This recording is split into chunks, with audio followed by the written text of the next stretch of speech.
Hello, I'm Lucas Dupuy from Winthrop University's Math Department, and I studied the dynamics of EBV and the potential for vaccinations in the United States. To start with some background, Epstein-Barr virus, EBV, is also known as human herpes virus 4. It's found globally and is one of the most common human viruses. It's normally transferred through bodily fluids like saliva, and the infection tends to be asymptomatic. EBV can lead to infectious mononucleosis, along with some cancers like Hodgkin's lymphoma.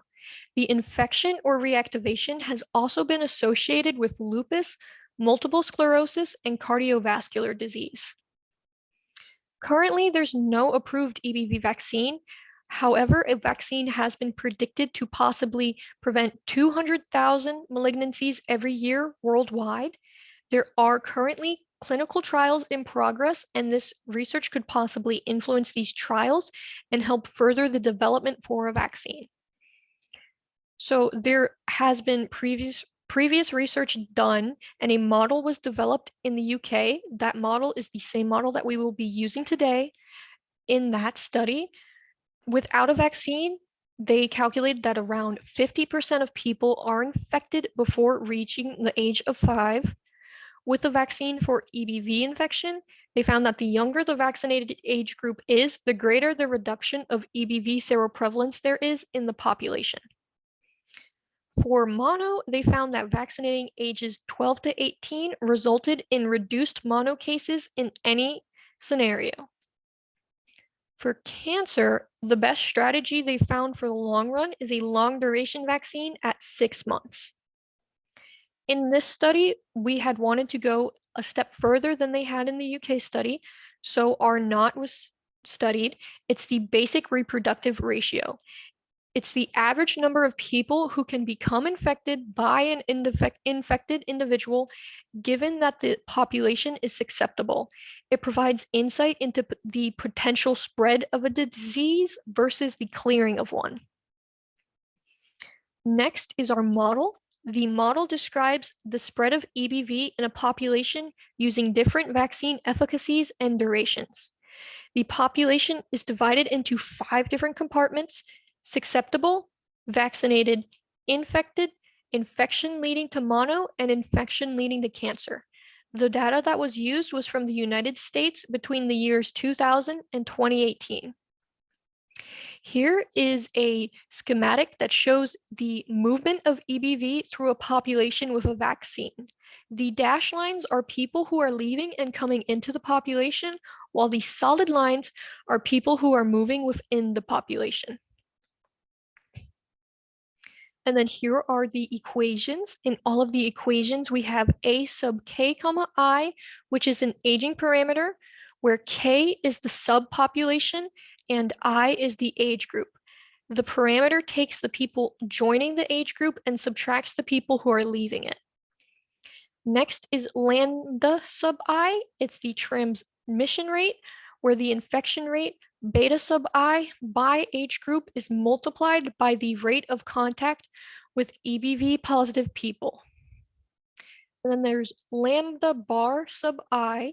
It's the transmission rate of vaccinated individuals, where phi is the vaccine efficacy.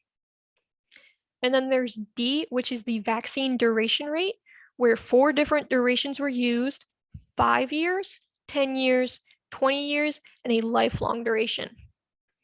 And then we have V sub I, which is the vaccination rate. For this, the rates per age group were based upon the flu vaccine rates. Next are the age groups. They were all chosen based on each characteristics they had. 0 to 4 years are the common vaccination ages. 5 to 14 are when children start going to school. 15 to 24 are the ages for EBV seroconversion and the highest probability of developing mono. 25 to 64 are when most adults are working, and then 65 plus is the retirement age and has the most people who are vulnerable. And then here is the EBV prevalence by age group. As you can see, around 90% of adults end up contracting EBV. And then next, we ran some simulations. This is a simulation with no vaccine. You can see that the EBV prevalence reaches about 100% for ages 25 and up. The mono cases reach 30,000 for 15 to 24-year-olds. Cancer cases rises for 65 and up. And then R naught is around 69, meaning that you are likely to infect 69 people you come in contact with. Next is the perfect vaccine. A perfect vaccine is when it's a lifelong duration, 100% efficacy, and the vaccination rate is 100% in all of the age groups. The EBV prevalence and cancer decline a lot, and then the mono cases drop drastically. So R naught here is less than 1, which means that EBV will eventually be eradicated.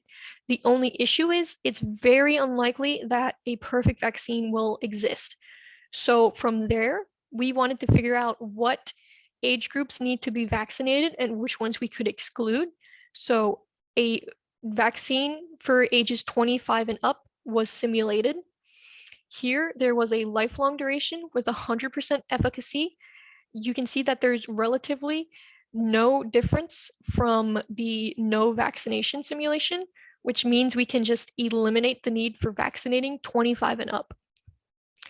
So here is vaccinating age group 1.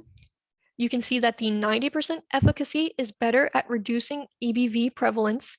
The duration has little effect.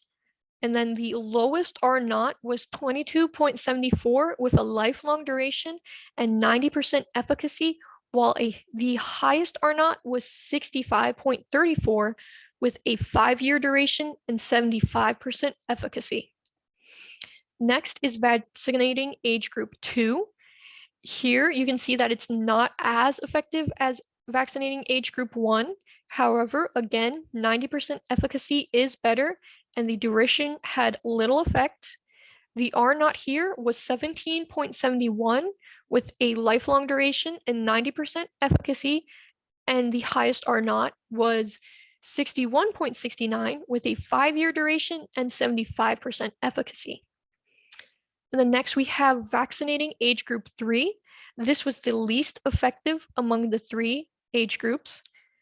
The duration and efficacy had little effect, and the lowest R naught was 27.23 with a lifelong duration and 90% efficacy, while the highest R naught was 61.66 with a 5-year duration and 75% efficacy. Next, we have the effects on mono. Vaccinating age group 3 had the largest effect. Again, duration had little effect, and vaccinating age group 1 actually caused more mono cases later on. And then we have a simulation for the effects on cancer. There were similar results as the UK study. 100% efficacy is the best, and vaccinating age group 1 had better results. So some key takeaways to take from this study. When comparing this study's results to the UK's, the US had a lower EBV prevalence among 0 to 24-year-olds, but there were a higher number of initial mono and cancer cases.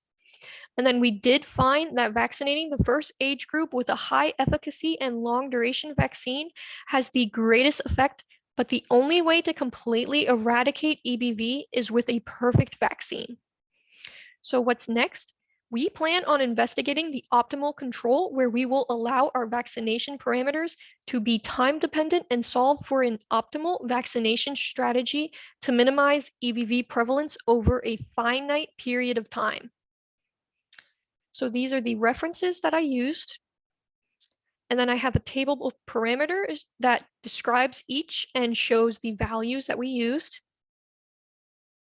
And then I would just like to acknowledge Dr. Kristen Abernathy, my professor, Liv Cantrell, my lab partner, along with my McNair director, Dr. Cheryl Fortner-Wood, and the McNair Scholars Program.